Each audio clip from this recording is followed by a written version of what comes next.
कहते इन से दिन रात धक्के खाए जाओ उजाड़ में। उजाड़ बोलते हैं जहाँ को आदमी ना रहते हों, उस बियाबान को उजाड़ बोलते हैं। कहते हैं दिन रात धक्के खाओ उजाड़ में, नो भगवान नहीं पावे। परमात्मा मिला कैसे गा? श्रीमद् भगवत गीता अध्याय नंबर 8 के श्लोक नंबर 13 में गीता ज्ञान दाता क्या कह रहा है कि ओम इति एकाक्षरम ब्रह्म व्यवहारन माम अनुसमरण ये प्रयाति तजन देहम स याति परमाम गतिम। मेरा एक ओम मंत्र है और जो साधक माम ब्रह्म मुझ ब्रह्म का ओम, ये एक ओम अक्षर है, नथिंग एल्स, और उच्चारण करके सिमरण करता हुआ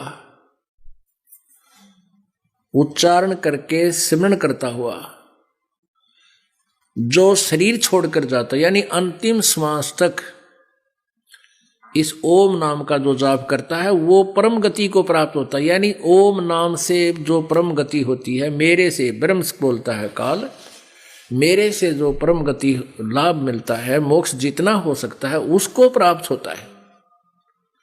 अब गीता जी अध्याय नंबर 4 के श्लोक नंबर 5 और 9 में अध्याय 2 के श्लोक 12 में गीता ज्ञान दाता कहता अर्जुन तेरे और मेरे बहुत जन्म हो दिए, तू नहीं जानता मैं जानता हूं। इससे सिद्ध है कि गीता ज्ञान देने वाला ये ब्रह्मा विष्णु महेश का पिता ये भी नासवान है। जैसा आपको दिन में दिखाया था श्री शिव पुराण के अंदर, जिसमें वो स्वयं कहता है कि तुम मेरे पुत्र हो, मैं तुम्हारा पिता हूं और तुम ब्रह्मा विष्णु रुद्र और महेश, इन तुमको मैंने एक एक कर्तव्य दे रखा है, एक जॉब दे रखी है, एक डिपार्टमेंट दे रखा है। अब ये काल क्या खेल खेलता है, जैसे ब्रह्मा विष्णु रुद्र और महेश ये 11 रुद्र हैं। इन 11 रुद्रों में 11वां जो रुद्र है वो इन 10 का हेड है, कंट्रोलर है। और ये रुद्र जो 11 हैं ये प्रेतों के और इन बहरों बारों के इनके ये सरदार हैं, मुखिया हैं। और ये ये जो उत्पात यही कराते हैं। और महेश, ब्रह्मा विष्णु और महेश ये काल के पुत्र हैं। और रुद्र ये दुर्गा ने अपनी वचन शक्ति से बनाकर उत्पन्न किए हुए हैं। तो ऐसे हमने इस जाल को समझना है।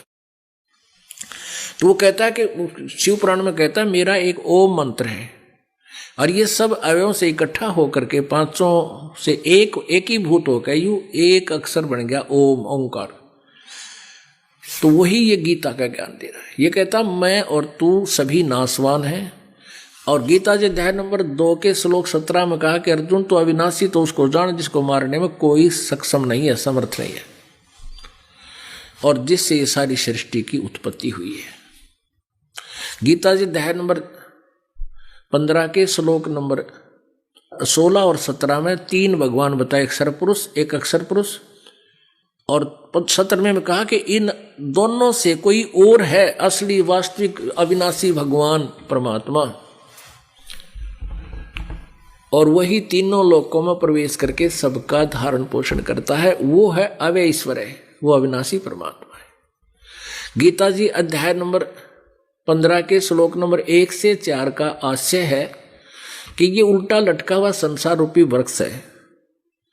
और इस संसार रूपी वृक्ष की जड़, तना, मोटी डार्ट, शाखाएं, पत्ते, ये कौन कौन कैसे, एक कोड वर्डों में ये कौन कौन भगवान है, इसके विषय में जो संत बतावेगा स वेदवित वो तत्वदर्शी संत है। अब फिर उसके बाद ये बताया है कि जब ये तत्वदर्शी संत तुझे मिल जाए, उस तत्वदर्शी संत के बताए द्वारा उस तत्व ज्ञान रूपी शस्त्र के द्वारा इस अज्ञान रूप अंधकार को हटाकर काट के, यानी आन सब उपासनाएं छोड़ खत्म कर दे, बंद करे, एक साधना वो करे जो संत बतावे। उसके पश्चात उस परमेश्वर के परम पद की खोज करनी चाहिए, जहां जाने के बाद फिर ये प्राणी लौटकर संसार में कभी नहीं आते। और जिस परमेश्वर ने संसार रूपी वृक्ष अर्थात सारे ब्रह्मांडों की रचना की है और मैं भी उसी की शरण हूं, ऐसा विचार करके उसी की पूजा करनी चाहिए। अब उसकी जानकारी कौन बतावेगा? गीता जी अध्याय नंबर 17 के श्लोक नंबर 23 में गीता ज्ञानदाता ने कहा कि अर्जुन, ओम तत्सत इति निर्देश ब्रह्मण तिर्विद समर्थ ब्राह्मणा तेन वेदा च यगा विहिता पुरा। ब्रह्मण माने उस सच्चिदानंद घन ब्रह्म, जैसे गीता जी अध्याय नंबर 15 के श्लोक नंबर 16-17 में 3 भगवान बताए हैं, तो 17वें श्लोक में कहा कि उत्तम पुरुष है तू अन्य परमात्मा इति उदाहर, यह लोक तरह आविश्य विवर्ती, वो अवैश्वर है। गीता जी अध्याय नंबर 15 के श्लोक 16 में कहा है 2 भगवान है इस संसार में जाने जाते हैं, एक सरपुरुष एक अक्षर पुरुष। सरपुरुष ये सात संख ब्रह्मांड का मालिक, ये काल है, ब्रह्म है जिसका ओम नाम है, और अक्षर पुरुष ये परब्रह्म है, ये इसके 7 संख ब्रह्मांड है, और ये दोनों भी नाशवान हैं, और इनके अंतर्गत जितने प्राणी हैं वो भी नाशवान हैं। जीव आत्मा किसी की नहीं मरती, वो अमर है। फिर 17वें श्लोक में कहा कि उत्तम पुरुष है तू अन्य परमात्मा इति उदाहरते, उत्तम पुरुषोत्तम श्रेष्ठ प्रभु तो कोई और है, इन दोनों से न्यारा है, और उसको परमात्मा कहा जाता है, और वही तीनों लोकों में प्रवेश करके सबका धारण पोषण करता है। वो है अविनाशी परमात्मा, वो है वास्तव में अविनाशी परमात्मा। जैसे संसार रूपी वृक्ष की जड़ जो है वो पूर्ण परमात्मा है, परम अक्षर ब्रह्म है, और तना जो है वो अक्षर ब्रह्म है, जिसको अक्षर पुरुष कहते हैं, अक्षर ब्रह्म। और उससे एक मोटी डार निकली, उसको वो समझो ये सर्वब्रह्म है, सर्वपुरुष जिसको ब्रह्म बोलते हैं, जो ब्रह्मा विष्णु महेश का पिता है। इसके जो अक्षर पुरुष है वो जड़ है, वो सब का मालिक है, उस जड़ से ही सारे पेड़ को खुराक मिलती है, आहार मिलता है,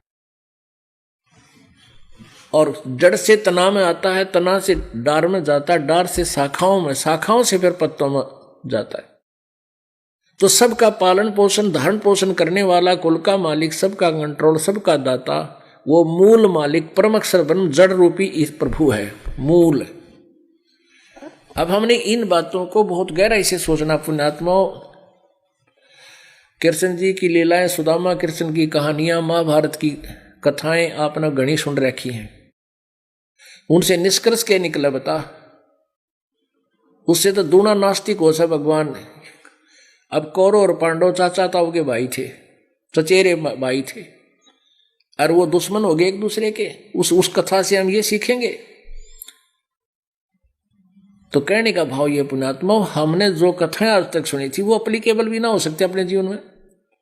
श्री रामचंद्र जी को मर्यादा पुरुषोत्तम बतावे, सीता का अपहरण हुआ, रावण के साथ युद्ध हुआ, लाखों लोग मरे, सीता को अग्नि परीक्षा लेकर के भगवान श्री राम जी वापस ले आए, आग में बैठा दी वहीं पर श्रीलंका के किनारे। अगर तू आग में नहीं जली तो तू अछूती है, तू सती है, और आग में जल गई तो खत्म हो जाएगी। कहने का भाव ये था कि मैं तब ले जाऊंगा जब सारे लोग मान लेंगे कि इसको रावण ने छुआ भी नहीं। आग में बैठा दी और नहीं जली, सबने खुशी मनाई, घर ले आए। श्री रामचंद्र जी घर ले आए, सीता को दिवाली मनाई गई। और एक दिन श्री रामचंद्र राजा थे अयोध्या के, नगरी में घूम रहे थे, एक धोबी अपनी पत्नी ने कूटा था। वो कलियारा गणा था, वह लड़ बढ़कर वह उसके दुख से चली गई कि पहले और के कर अपने घर चली गई होगी, फिर वह आ गई हफ्ते 10 दिन में। उसने कुटन लाग रहा रात ने, अक मैं दशरथ का बेटा नहीं हूं जो रावण के पास इतने दिन तक वह सीता रही, फिर उसको घर ले आया। और तू इतने दिन बाहर रही, 2 दिन या 4 दिन जैसे भी, मैं तुझे नहीं रखूंगा और कूट छेद कर निकल जाना, सुबह भाग जाना। अब रामचंद्र जी ने उस धोबी के व्यंग से कानों सुन लिया झांकी मां के। अगले दिन अपनी पत्नी सीता को कलंकित मान कर निकाल दिया कि मैं लोगों की व्यंग नहीं सुन सकता। अब पुण्यात्माओं, क्या ये एक आचरण अच्छे गृहस्थी के हैं? गर्भवती पत्नी ना, आप निकाल के देखो किसी बेटी नाज बाण, अपनी पत्नी निकाल के देखो घर से बाहर, कालजा पाट जाए मानस का, इंसान होता है कि तो आ जाएगी है। आदमी निकल कर देख लो, लड़की का तो बहुत दूर की बातें हैं। 36 प्रकार के ढेड रास्ते में टकरावेंगे, इतने भी सोच नहीं कि उस व्यक्ति ने, और उसको भगवान मान कर पूजा करते। पुण्यात्माओं, इस काल ने सारी उल्टी पढ़ाई पढ़वा रखी अपने ताई, और सारे दुखी थे। जो दुख होना था वो क्यों, श्री रामचंद्र जी पर आखिरी सांस तक सुख नहीं हुआ उसको, उसकी पूजा से आप जी और हमको कैसे सुख होगा। कहने का भाव ये है कि हम जो ज्ञान सुना करते थे वो ज्ञान एक आने का नहीं था, और उसी में हम निश्चिंत थे, और कोई कथा सुन लेते थे, अपना खुश हो जाते थे।